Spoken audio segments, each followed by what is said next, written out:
There is one very small island that stands out in the elite world of Major League Baseball, a place called Curacao. It's a tiny island off the coast of Venezuela with a population of just 150,000 that has managed to produce 5 current big leaguers and over 30 players in the minor leagues, the most players per capita of any country in the world. Curacao is not a typical baseball island. Unlike the Dominican Republic, Puerto Rico, or Cuba, poverty, proximity, or politics do not play a role in the influx of talent to the major leagues. Curacao is one of the richest and best educated countries in the region. Why is it the new red-hot source of American baseball? We went there to find out. In January, the weather is perfect on the Caribbean island of Curacao. Perfect for the beach and perfect for the tourists exploring the capital city of Willemstad. Its pastel-colored old-world architecture and Dutch street signs make it look like a tropical Amsterdam. Curacao is a cosmopolitan center of commerce, but just outside of the city, some of the island's most valuable exports are also hard at work. Showtime! Showtime! Here at Teodao Ballpark, about 30 major and minor leaguers from Curacao have gathered for their regular off-season workout with Hensley Bam Bam Mullins. People kind of knew that I had this gift kind of to teach and to give back and to make people around me better. Teaching them, correcting their flaws, so that when they have to compete, they can do it a little easier. You guys have got more players per capita in the major leagues and minor leagues than any other country. Why? Well, I can tell you this. There is a big love for the game here.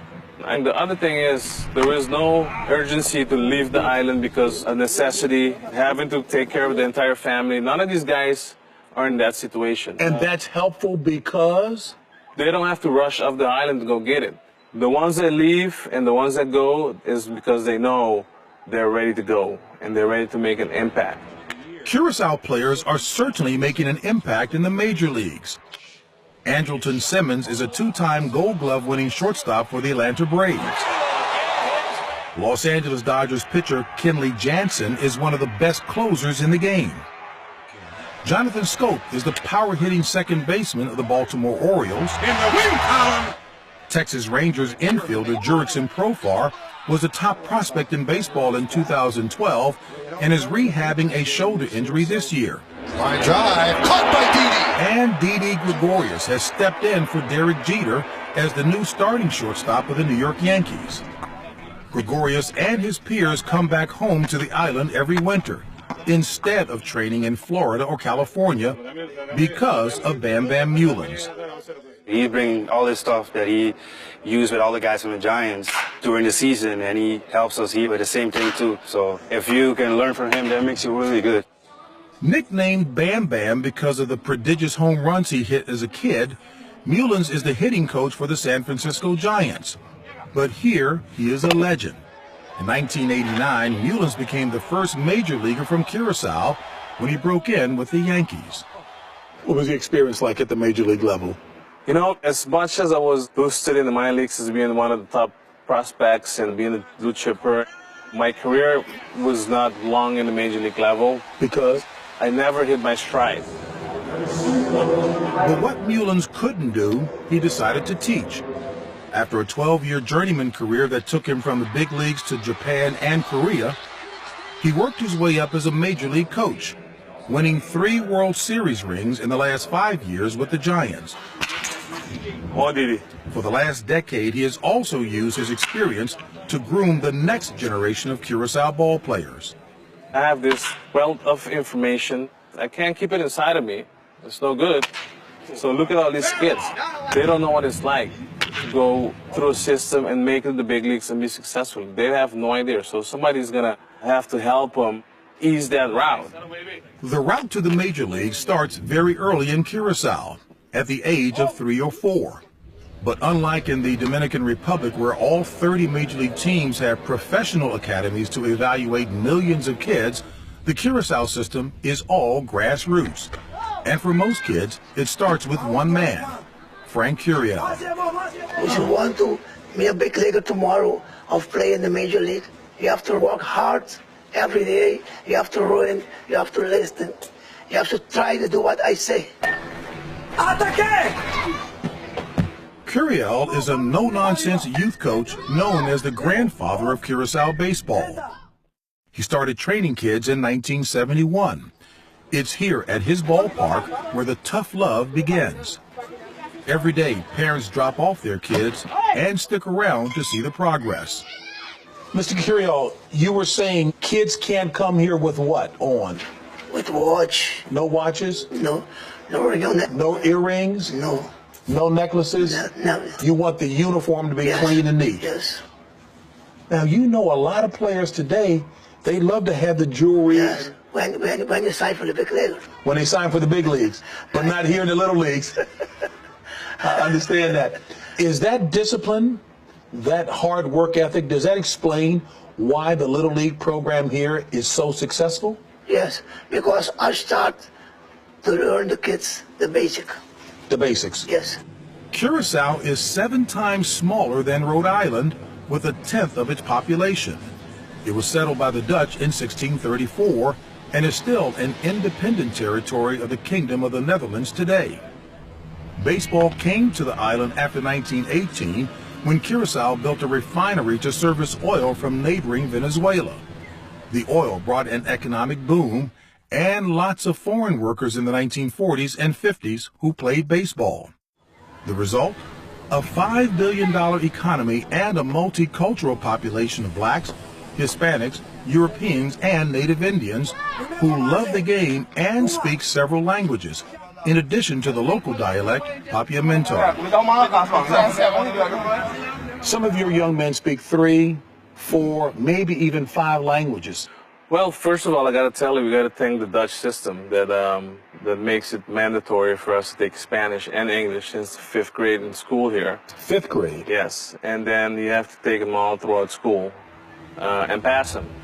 And also, at the same time, you learn in Dutch, because most of us, we get brought up speaking Papiamento when we were born. Mullins says some Hispanic players can get held back from the majors because of struggles speaking English. But for us, we don't have that problem. So being able to speak the languages and not have that language barrier as you get in the States has been huge for our guys.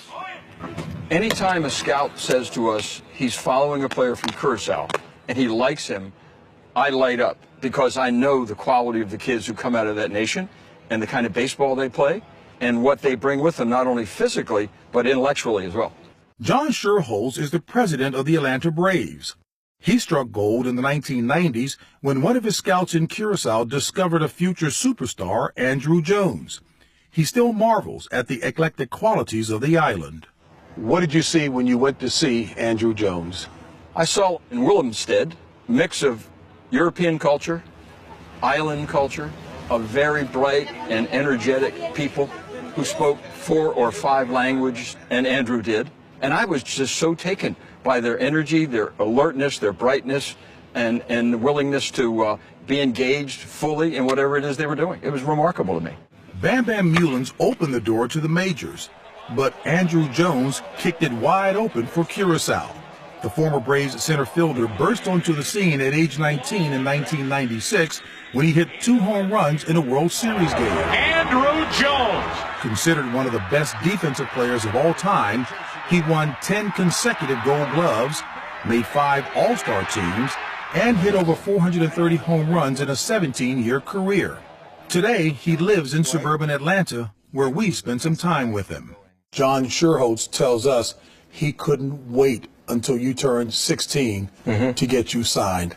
How did that make you feel back then? I was happy. I think that's every little boy dream, you know, to play professional baseball. You know, signing a contract and go to the United States is big, but the obligation from when you get there is so big. It's unbelievable. I mean, you go from a little island to a big country.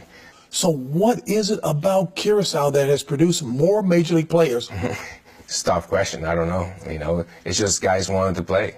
You know, they grew up wanted to play that game. And Simmons, Didi Gregorius, all these other guys that are up in the major league right now, all those kids watching it on TV and they say, well, you know, I can do that too. I want to do that too. And all those kids that you mentioned now and others or watching you wanting to be like you has to make you feel pretty doggone good. Well, I'm proud of all of them. You know, I'm proud of all those kids that watch me play. You know, I remember, you know, all of them made it to the Little League World Series and all idolized me. Say, who's your favorite players? Andrew Jones, Andrew Jones. The Little League World Series. Vamos a seleção por fã. Meu jogador favorito tá Andrew Jones. Andrew Jones. Andrew Jones. Andrew Jones. Andrew Jones. Andrew Jones. Andrew Jones.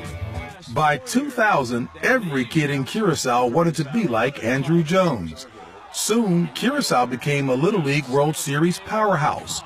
The tiny island has made the big tournament in Pennsylvania in 10 of the last 15 years. In 2004, Curacao became the first and only Caribbean team to win it all. Ground ball. Let the party begin in Curacao. 2 kids from that team are in the major leagues today. Jurickson Profar of the Rangers and Jonathan Scope of the Orioles. And Jonathan Scope with a terrific play. John Schuerholz loves the Curacao pipeline. He feels his current shortstop, Andrelton Simmons, could be a superstar, just like Andrew Jones. This man was a magician at shortstop for us at the major leagues last year. He would go backhand the ball, he'd catch it, he'd fall down and sit on his butt and throw a guy out at first base. And the stretch, what a play! Andrelton Simmons could do that. He's bright, he's intelligent, he knows he wants to succeed, he's committed to that, he's got that great work ethic. So you guys may well have struck gold again. We think so. Striking gold twice is not a bad thing. In 2014, the Braves signed Simmons to a 7-year, $58 million deal. As you might suspect, his role model is Andrew Jones. He was the standard that everybody wanted to get to. So this is a dream come true for you. Oh yeah. For me, being a fan since I was a kid and actually getting drafted by the Braves, I didn't see it coming, and it's a dream come true. You said it. When the New York Yankees went looking for a replacement for the great Derek Jeter, they settled on another Curacao kid, Simmons' childhood friend, Didi Gregorius. Former assistant general manager Billy Epler says the decision was obvious. A number of things that Didi has on his side: his age, his athleticism, his aptitude, his drive. Those are a lot of ingredients to be pretty good in this game and to play a